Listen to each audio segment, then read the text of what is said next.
Uzizwe unombono ohlukile ukunombono kabhuti ubaba uphakela umthakathi, ukunombono ka Mamzuma uJacinta, unombono ohlukile kunombono wami nabanye esithanda South Africa esaziyo esibonayo ukuthi as much as we cannot control the migration issue, the immigration issue, and the migration of people moving up and down, in and out of different countries, but it should not be the fact that manje sekuyinto yokuthi sinabantu abalingana the number of the citizens.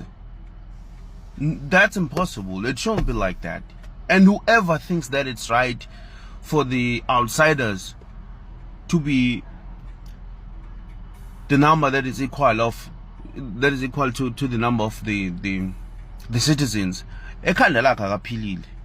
Akwazi ukuthi singaba no government thina simkhokhela tax, singaba no government thina esithembele kuye as the citizens of the country, kodwa avumela ama-foreigners to occupy all spaces, government and private sectors.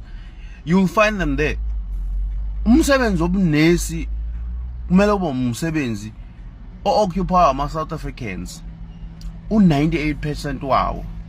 We can have outsiders, we can have foreigners getting smaller nyana positions here and there. Nakhona funa abe unesi nje, just a nurse. Akho position okufuneka ithathwe umuntu ongaphandle.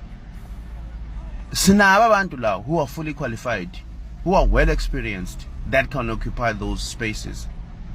It's wrong for umuntu while South Africa to think that it's okay to have such a large number of foreigners into the country.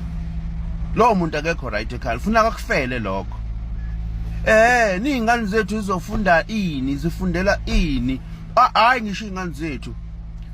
Umuntu oneminyaka u20 manje osevasithi yini ayifundelayo? Umuntu ona 20 years manje yini ayifundelayo evasithi? Ufundelani? Ukuthi ekugcineni athi ayatshela ukuthi umsebenzi awukho noma akawutholanga ngoba vele these foreigners are occupying bigger positions laphana. Ibona abaqashayo, they decide what goes in and out. Hayi suka ningaba makhono nini.